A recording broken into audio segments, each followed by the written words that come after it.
Yeah, we don't want to talk about it.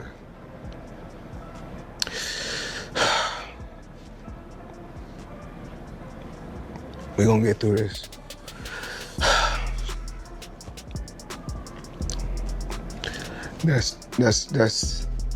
That's tough because she's my best friend. Look at this, Manny Pacquiao, Prime Boxing at Limitless. And this is all going down. Manny Pacquiao fighting Mayweather in September. And it's very interesting. This gym used to be Mayweather Fitness, and now it's Manny Pacquiao Prime Boxing. The Manny Pacquiao versus Floyd Mayweather Jr. rivalry heats up again as Manny takes control of Floyd's old gym. Joe Rogan weighs in, criticizing Mayweather's well-known spending habits as the main reason his huge fortune is beginning to decline. You know, I mean, look at Floyd. Like, Floyd spends money like it's a tap. Like, he's got a tap, just like unlimited amount of money. Money's just flowing. And even as much money as he's made in his career, which he's probably made as much, if not more money than any boxer ever. Like, there's all these lawsuits. Like, he hasn't been paying things, and he owes money on this and owes money on that. And it's like, and then he's got to come out of retirement. Wade further intensified the situation by confirming that Floyd is, in fact, losing a significant amount of money.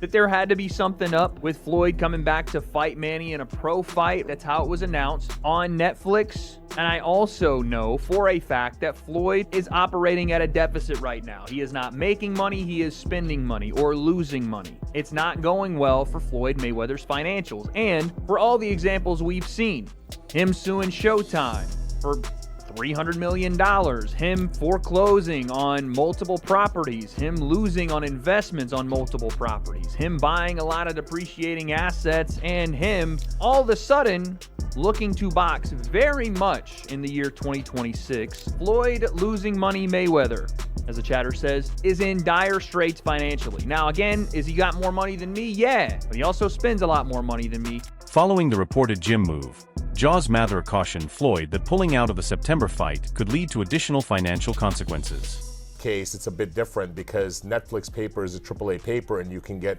cash against it. So you want to, whatever you want to call it, a loan, a cash advance, whatever you want to call it, he's taken money out against it, and it's with lawyers at the moment. He has a legal team that has got involved out of Los Angeles.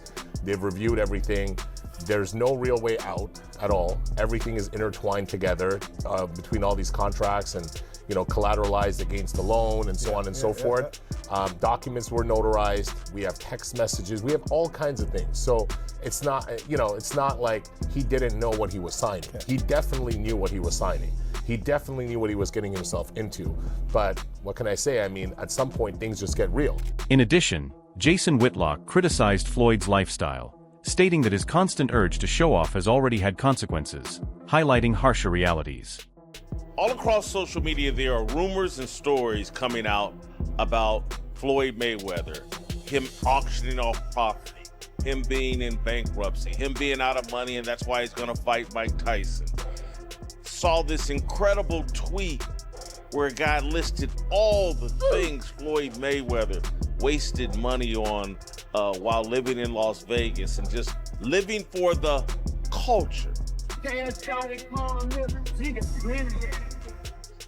That's what Floyd Mayweather is an example of. Additionally, Chad Johnson pointed out that without steady income, Floyd's lifestyle cannot be maintained, pushing him to continue seeking paydays.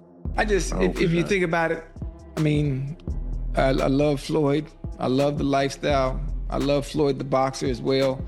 But when you look at the way he lives life, you look at the way he does things, the entourage, the women, the jewelry, the bags, it's almost impossible.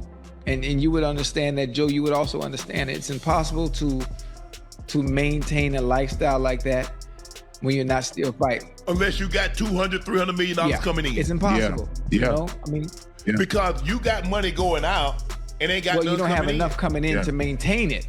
Ultimately, Jazz Mather and Manny Pacquiao have challenged Floyd Mayweather Jr. to step up and finally enter the ring. Well, I say to Floyd is man up, be a man, don't be a beep, you know, and and get it. Don't be. Yeah, don't be a chicken. Don't be a coward. Don't be a chicken. Don't be a coward. Be a man. Stop sitting down and throwing your problems on everybody else and blaming another individual or people for everything gone wrong in your life. I told you from the beginning, I warned you on a lot of things. I had your back on a million things. Now you have this opportunity. You're gonna have either the right team and you're gonna become a billionaire off of this, or you're gonna listen to the wrong advisors again and you're gonna be stuck in a holding pattern, or you're gonna hit your head in a wall. Team Manny Pacquiao's acquisition of Floyd Mayweather Jr.'s former gym was a deliberate attempt to unsettle him. Although it fueled speculation about a clash, the fight remains uncertain. From a wider viewpoint, Max Kellerman explained that legends like Floyd Mayweather Jr. often come back because boxing lacks post-career support. Unlike team sports with safety nets, fighters are often left on their own, making these returns more about necessity than legacy. What do you feel about, like, Floyd with the 3 fights that's coming up? Floyd Mayweather, Pacquiao, Floyd Mayweather, Mike Tyson, Floyd Mayweather, I think the guy's from Greece or something like that. What do you feel about great champions doing these kind of fights as well? Or just these kind of fights that's going on? You need money. Damn. Yeah, when you need money. This is the problem with boxing. You think about financial literacy, right? And you talk about like NFL players or NBA players. There's support systems for those dudes. There's nothing like that for fighters. They got to figure it out all themselves. And if you're a fighter, that means you did not have options. Right. Yeah. It's not like basketball or football. If you could, like, by the way, football players couldn't play basketball, or they play basketball. It's a better deal, right? That's if you can, you do. On the other hand, Shannon Sharp analyzed how these high-stakes decisions often play out, suggesting that financial limitations frequently determine a legend's timeline. Sharp highlighted that even top figures are not exempt from these pressures, showing how priorities change when money becomes the main concern. Obviously, when we first heard about him having a 3-fight deal, we understood why he's having a 3-fight deal. I gave my name to people that he could have fought, that could have helped him if he was in financial crisis and needed to recoup some of that money back. And Manny Pacquiao was one of the names.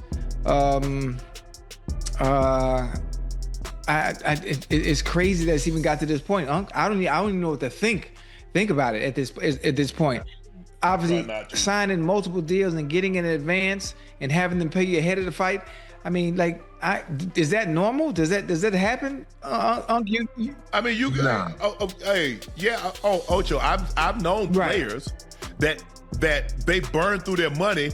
They take out an advance on next year's salary. Speaking about the fight, Mario Lopez took a closer look at Mayweather's recent activity, connecting his sudden return to reports of major asset losses and unpaid loans. The situation seems much more complicated than just a desire to compete, adding a sense of urgency that many fans may not be aware of. Tell that to Caballel and to Moses Satama. Oh, come on. Are you hold on a second. I hate this. No, I don't hate this. You're a hypocrite. You're a hypocrite. A hypocrite. Yes, you are, because we've said anyone that deserves a fun novelty flight, as long as he gets back on the horse, is Usyk. He beat Joshua twice. He beat Fury twice. He beat Dubois twice. Should I continue? Thank you. And now he wants to have one fun novelty fight with the best kickboxer in the world. You know what? Go to it. As long as he picks up where he left off after this. Okay, now you have a problem with that? Yes, because you're fanaging. No, I'm not. Because I know he'll fight whoever the contender is and whoever the real, you know what I mean? And he's accomplished enough to where I have no problem with this as long as he fights someone else. That's what I said. See, I'm not fanaging. You're just being a hypocrite. I'm of my word. And I like these fun novelty fights too. I'm going to call you Barnum and Bailey. However, Wade Plemons reacted strongly to the current atmosphere around the rematch, pointing out a growing gap between the promotion and what is actually happening behind the scenes. He highlighted clear inconsistencies in the official narrative, raising difficult questions about the real motivation behind the entire event.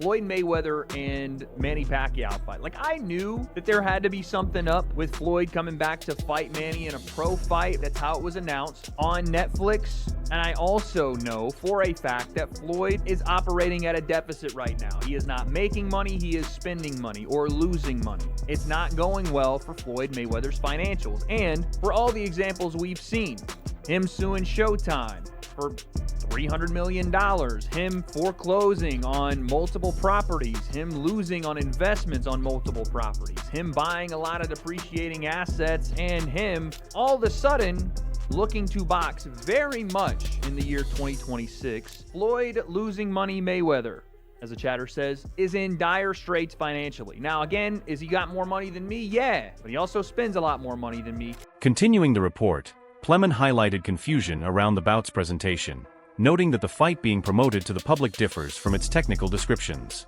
This lack of clarity suggests that not everything being promoted can be taken at face value, leaving experts questioning whether the audience is being managed. It made dollars, so sure, it makes sense, but for him to put his pro record on the line means this is really bad for Floyd. Well, turns out it could be as bad as we thought, or potentially worse, because Floyd Mayweather came out, 5 days ago now. I'm a little bit late to this story, but I wanted to make sure I had all the information. He came out 5 days ago and said that this fight isn't a pro fight. Even though it's announced that way, Netflix, the whole thing, all the promotion being pro-fight, it has not apparently been that to Floyd Mayweather, and this is what he had to say about it.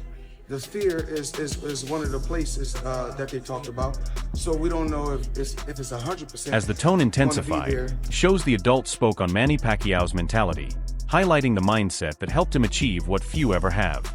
At the same time, he questioned Floyd Mayweather Jr.'s intentions, suggesting there may be more happening behind the way this fight is being presented. It feels like the situation is not as straightforward as it appears. That's crazy talk.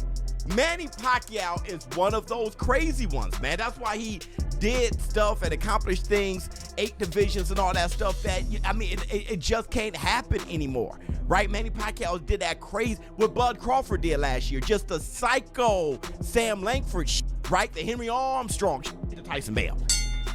That's Manny Pacquiao. I do think Floyd Mayweather, I think he's trying to wiggle out of it, or like Manny Pacquiao is saying here, that he's just trying to play mind games, and hopefully Manny Pacquiao doesn't take the fight seriously. Giving his opinion, Cam Newton acknowledged Mayweather's status, but used the moment to highlight the difficulty of maintaining a top-level lifestyle without a clear plan.